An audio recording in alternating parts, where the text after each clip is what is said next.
Welcome to the Disorderly Drifters Show. We are five crazy friends traveling the Pan American Highway on 125cc motorcycles. On the last episode, we started our journey from North Dakota and made it to the south border of the United States.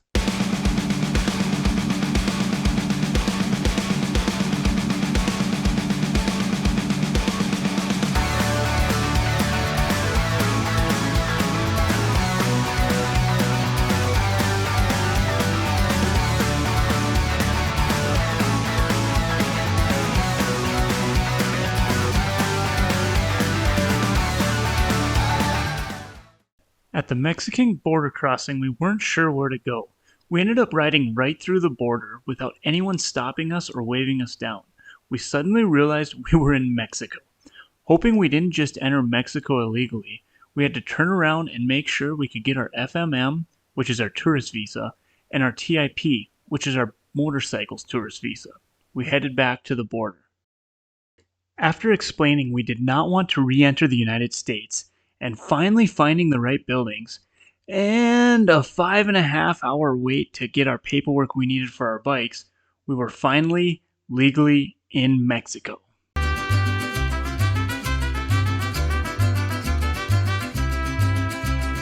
A day or two before getting to Mexico, Cody knew he needed to leave the group and go back home to take care of a few things. With some handshakes and hugs, he pointed the CT-90 north and rode back towards the border. He took a 43-year-old CT-90 from North Dakota to Mexico. Hats off to him, as that is one hell of an accomplishment. He let us know that he made it home safe, of course after a stop at the Sturgis bike rally, and is planning flying down and seeing us again soon. As for the rest of us, we started heading south again. The landscape changed pretty quickly, and we were surrounded by desert, riding through Baja at one of the hottest times of the year. We got to put our mark with many other bikers and overland Baja travelers as we grabbed a cold drink and a snack from this little roadside stand.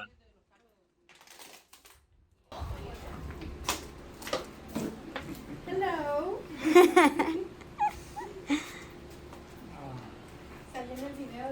It also didn't take long to feast on some good, authentic Mexican food. Our first day in Mexico, we made it to San Felipe and got some new hairdos. What a bunch of thugs. This is actually where these thugs first experimented with Mexican tacos, and has led to an out-of-control addiction that hasn't slowed up yet. And if we couldn't find tacos, we just made our own. After a couple of nights in a hotel in San Felipe, we parked our bikes to go and eat tacos at a little restaurante on the beach. And walking back to the bikes, we noticed that there was a note. It was written in a foreign language that we didn't understand, so with our best detecting skills, we slowly got it translated, and we ran into our first taste of Mexican hospitality. A guy named Daniel had seen our bikes parked on the street and invited us into a free night camping at his RV park. We drove about 15 minutes south of town, where we found the culprit of the note, and he showed us our camping spot. It was an amazing location overlooking the beach, and we couldn't wait to get into the water.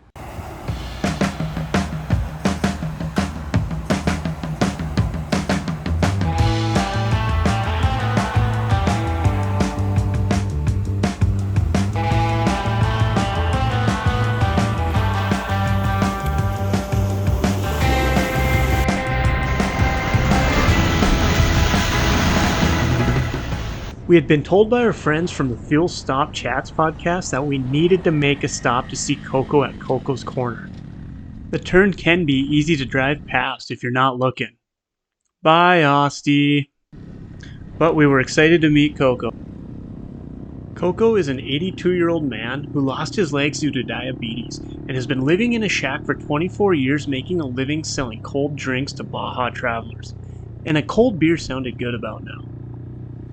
We actually got to see Coco at his new location, which is about 6 kilometers closer to the highway.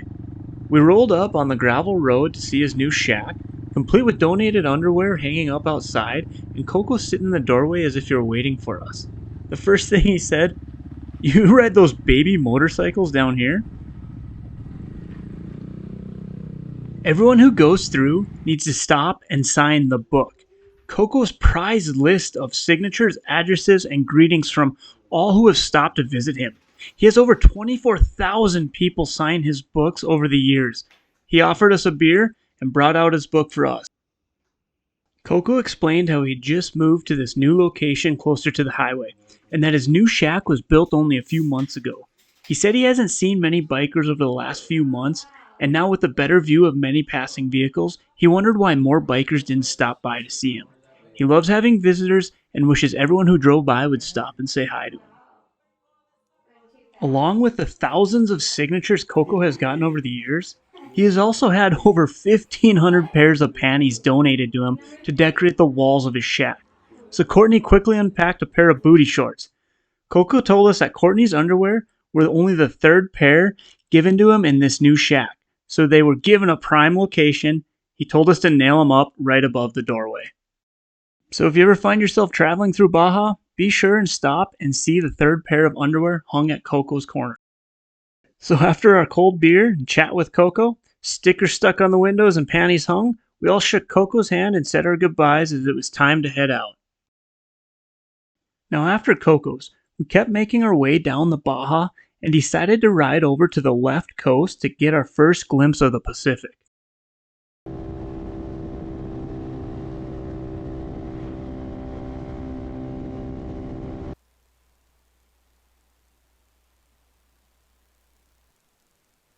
We finally made it to the ocean, and there was a tattoo shop on wheels waiting for us there.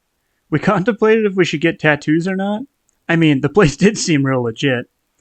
If Colter hadn't already gotten a Honda monkey tattoo from our Sturgis rally trip, we probably would have taken him up on it. But our only lasting souvenir from that day is this picture from the ocean. Riding down through Mexico, it sometimes feels like you're riding in an old Western movie. So we decided to try and rob a silver mine. At high noon we rode in, monkeys a-blazing, with high hopes of making it rich. We searched high and low only to find out that this was an old abandoned copper mine with no fortunes to be had.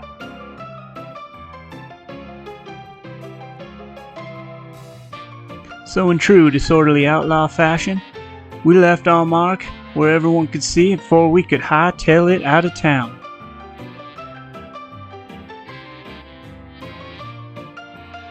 After the botched copper heist, we hid out at El Coyote Beach until the town folks settled down a bit.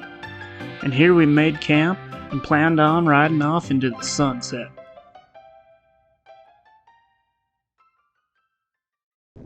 We had gotten away scot-free. We continued our journey to the southern Baja city of La Paz. We ended up staying here for a few days. We figured it was about time we got some much-needed laundry done.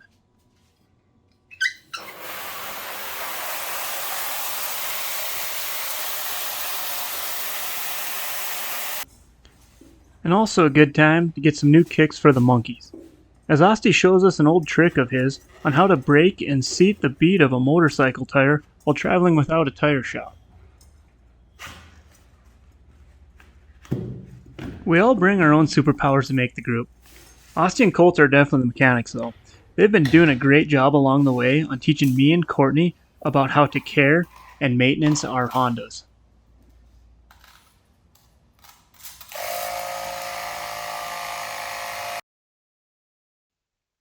With some general maintenance done to the monkeys, we decided to just relax and tourist a bit.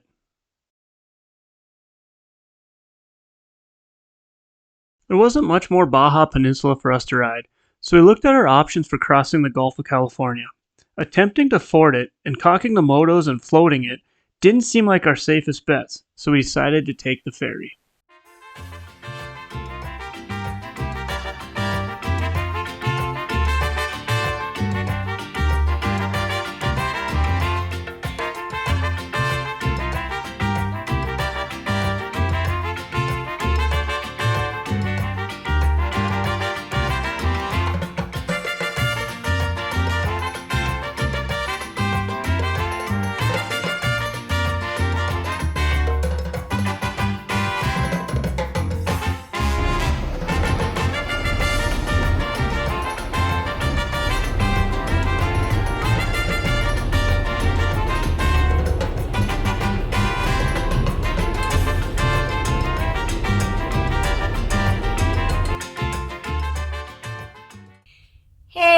Thanks for watching our video. We really hope you enjoyed it. We are currently in Antigua, Guatemala. Austy and Colter just flew home to visit friends and family because in a couple days it is Christmas. We're sorry it took so long to get the Baja video posted. We have had a few technical difficulties with our computer. As you can see, we can only work on videos when we have a TV or monitor to hook up to, which has been difficult when we're staying in hostels or a tent. But if you did like that video, please like it, subscribe to our YouTube channel, and share it everywhere. And also check out all our other social media platforms. We have Instagram and Facebook and TikTok. We even have a website, disorderlydrifters.com. We recently put up a new merchandise page. You get some shirts like her. That's what all the cool kids are wearing. And the more you purchase, the more it helps us out to hopefully keep going on this trip and maybe get a new computer so we can get the videos out quicker to you guys. All right, have a good one.